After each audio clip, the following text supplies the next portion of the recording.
idéal, c'est de mettre 5 degrés en vent arrière quand tu fais ton check flap. Tu mets ton 5 degrés là. Puis après ça, je pense que j'attendrais la base peut-être si t'es vraiment haut. Mais dans ce cas-là, il faut que tu fasses un virage en finale pas trop sérieux parce que c'est vraiment long. Sinon, attendre en finale avant de la mettre. J'ai pas essayé d'atterrir le landing encore. On pourrait essayer ça pour le dernier juste pour voir la différence. Mais je pense que l'efficacité des ailerons doit tellement tomber là, que c'est peut-être pas une super idée à moins d'être vraiment terrain court. Ah ouais. C'est mon feeling. Là. Je vais essayer.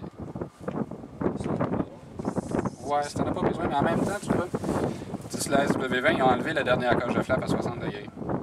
55. Parce que les gens se tuent avec ça, parce que ça rentre bien trop vite, ça n'a pas de bon sens. Fait que sur les B et les C, ils ont enlevé cette coche-là. Mais moi, j'ai d'autres avis qui apprennent à l'utiliser comme du monde. Ouais. Puis le jour où tu vas en avoir besoin, tu sais, il y en a qui disent oh, oublie-la, même si c'est un A, mets-la jamais cette coche-là, rentre-la jamais dans ce trou-là. Mais c'est que si tu pratiques jamais, le jour où quand tu en as besoin, c'est fourré.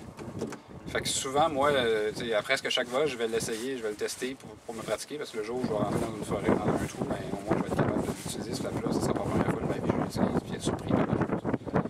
Fait qu'il faut pratiquer, selon moi, toutes les configurations. Puis ce qu'on a fait aussi, on l'a testé, on part à 0 degré. Puis quand ça commence à être léger, là, tu mets la coche, puis ça lève tout seul. Okay. En fond, juste quand tu sens qu'il commence à être léger, à vouloir lever, tu l'amènes, puis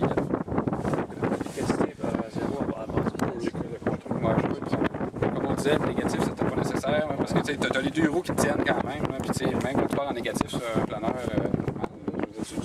tu le mets en négatif. Puis dès que tu as un peu de contrôle à l'aileron, tu le mets au neutre. Parce que sinon, tu vas coller à la terre trop longtemps, puis c'est pas idéal. Fait que je pense qu'à 0 puis à 5 degrés pour le décollage, peut-être l'autre coche d'après si tu veux. Là. Tranquillement, par contre, une coche d'après. 0, 5, ouais, je pense pas que ce soit si nécessaire que ça, parce que de toute façon, quand tu es bien installé en montée initiale, tu les ramènes à 0, ça monte plus vite, tu rentres le train d'atterrissage.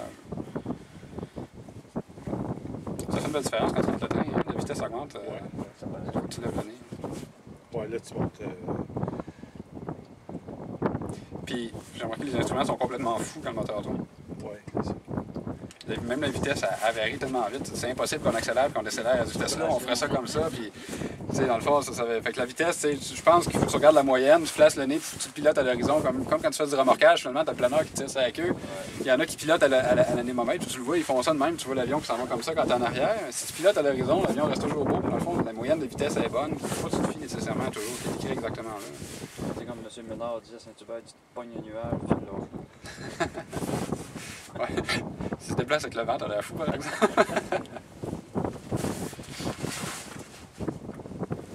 Ok, ouais, je peux peut-être. Ah ouais, allez-y, allez-y. Oui, c'est pas des conditions. Ouais, la roue. On s'en va-tu là-bas à pied? On peut faire ça. Ouais. Parce que là, le moteur est pas mal encrassé. Okay. Fait que si on le